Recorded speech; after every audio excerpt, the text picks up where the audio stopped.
मी आता सांगितलं कोणता इंटरनॅशनल कुठली पुस्तकं देते नेमले जातील त्यांच्याकडे चौकशी करून एक मिनिट कुठली पुस्तकं देते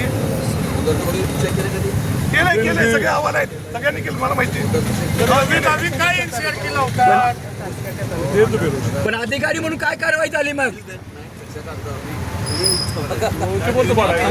साहेब तुमची सत्य दाखवा आणि बदला सगळं आता हे पास करा सगळं हॅलो अहो या मागाच्या दिवसात पालकांनी टाकायचं कसं हा आता शाळा सुरू होणार नाही तुमचं म्हणणं आहे म्हणजे मोदी साहेब म्हणतात शाळा सुरू करा ऑनलाईन घ्या मग 10,000ची पुस्तकं सगळं घरी करायचं का घरी ठेवायची पुस्तकं ती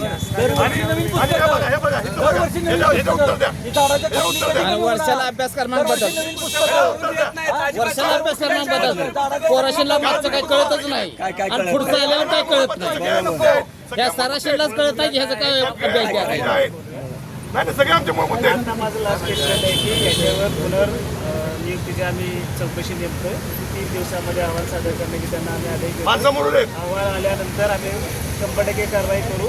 आपल्याला विनंती आहे की आपण उपोषण अजून अहवालावर आहे बरं का?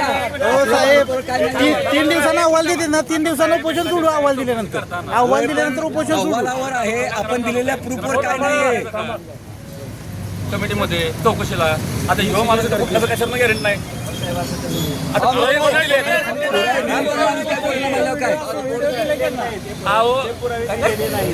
ह्यो पुरावा आमचा पुरावा नाहीच म्हणतोय पुरावे दिलेच नाही म्हणतोय तुम्ही घेतले आणि दिले तर आम्ही काय करणार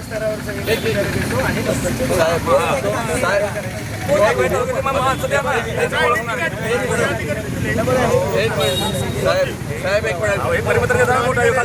पुरावे शोधून काम होतंय ही पण तुमचं आम्हीच पुरावे द्यायचे तुम्हाला सगळे द्यायचे म्हणजे तुमची काही जबाबदारी नाही आम्ही कंप्लेंट केली म्हणजे मागकडे काहीतरी मूर्ती म्हणून सांगितलं ना तुम्हाला हे पण द्यायची गरज नाही तुम्हाला आमच्याकडे तर आहेतच पुरावे एवढं दिलंय तरी पण तुम्ही उद्या द्यायचं तरी दुसरा एक मुद्दा बरं का चौकशी करताना आमच्यातला मेंबर येणार का नाही काय गरज नाही गरज नाही आपल्याला काय करत आहे त्यांनी पुरावे हुडकावेत. प्रशासनाने नेमलंय कशासाठी प्रशासनाने नेमलंय कशासाठी फक्त पगारासाठी बाकी काय नाही आता ही जीवितहानी पत्रकार बंधूंनो ही जीवितहानी झाली तर जबाबदार फक्त साहेब राहतील चोपडे साहेब बाकी कोण नाही साहेब आपलं उपोषण कंटिन्यू राहील जबाबदारी प्रशासनाची नाही. मी विनंती करायला आलोय माझं पण छापा 3 अधिकाऱ्यांची नेमणूक केली जाईल. एक जिल्हा स्तरावरचा डेप्युटी एज्युकेशन ऑफिसर दिला जाईल. तालुक्याचे 2 अधिकारी त्याच्यामध्ये असतील. तिघांची समिती असेल. 3 सदस्यीय समिती ज्या ज्या शाळांमध्ये तक्रारी आहेत तिथं जातील वस्तुनिष्ठ चौकशी करतील त्याचा अहवाल येईल. अहवाल आल्यानंतर त्याच्यावर नियमानुसार कठोरात कठोर कारवाई होईल. त्यात हे पण छापा की दिलेले पुरावा त्यांनी नाकारलेत हे पण छापा पहिली गोष्ट दिलेले पुरावे नाकारलेत मी दोन्ही बाजूची जशी बाजू घेताय माझी पण बाजू घ्या. केलेली नाहीये हो उपाशी चालतात आणि आमचं तोपर्यंत उपोषण चालू राहील आणि उपोषण सोडावं अशी विनंती करायला मी जिल्हा स्तरावरून आलेलो आहे.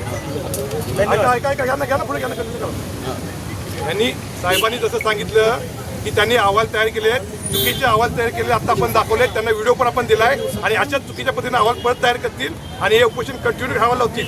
ही चुकीची पद्धत चाललेली आहे पूर्ण आणि बिलकुल आम्ही त्याच्यावर मान्य करणार नाही. यांचं स्टेटमेंट घ्या ज्याच्याबद्दल चुकीचं म्हणतायत कावळे सर बसायचं तुमच्यावरती अलिगेशन करतात तुम्ही तुमचं स्टेटमेंट अहवाल घ्या त्यांचा फोटोकॉपी घेऊन अहवाल घ्या काय चौकशी केली ती चेक करा झालेली चौकशी आहे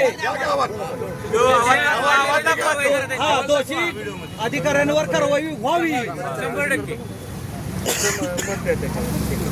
तुमचं नाव सांगा. फॅमिली कॉन्व्हेंट स्कूल कराड अंतर्गत संबंधित शाळेची चौकशी केलेली आहे. सदर चौकशीमध्ये जर खोटे किंवा अन्य काही चुकीची बाब दिसून आली तर त्याची आत्ताच आदरणीय साहेबांनी सांगितल्याप्रमाणे पुनर्पडताळणी करून त्याच्यावर कठोरातली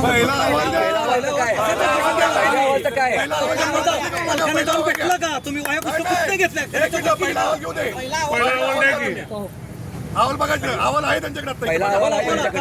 तयार केलाय बघू द्या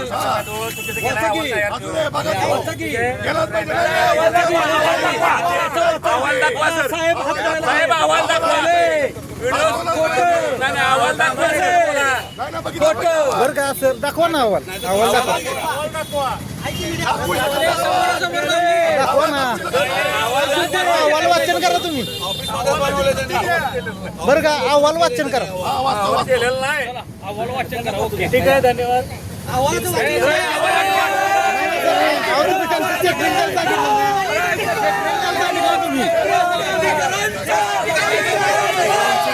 नेमली जाईल. ही तुमची झाली त्यांनी अहवाल काय केलाय तो आता बोला ना, त्याला मी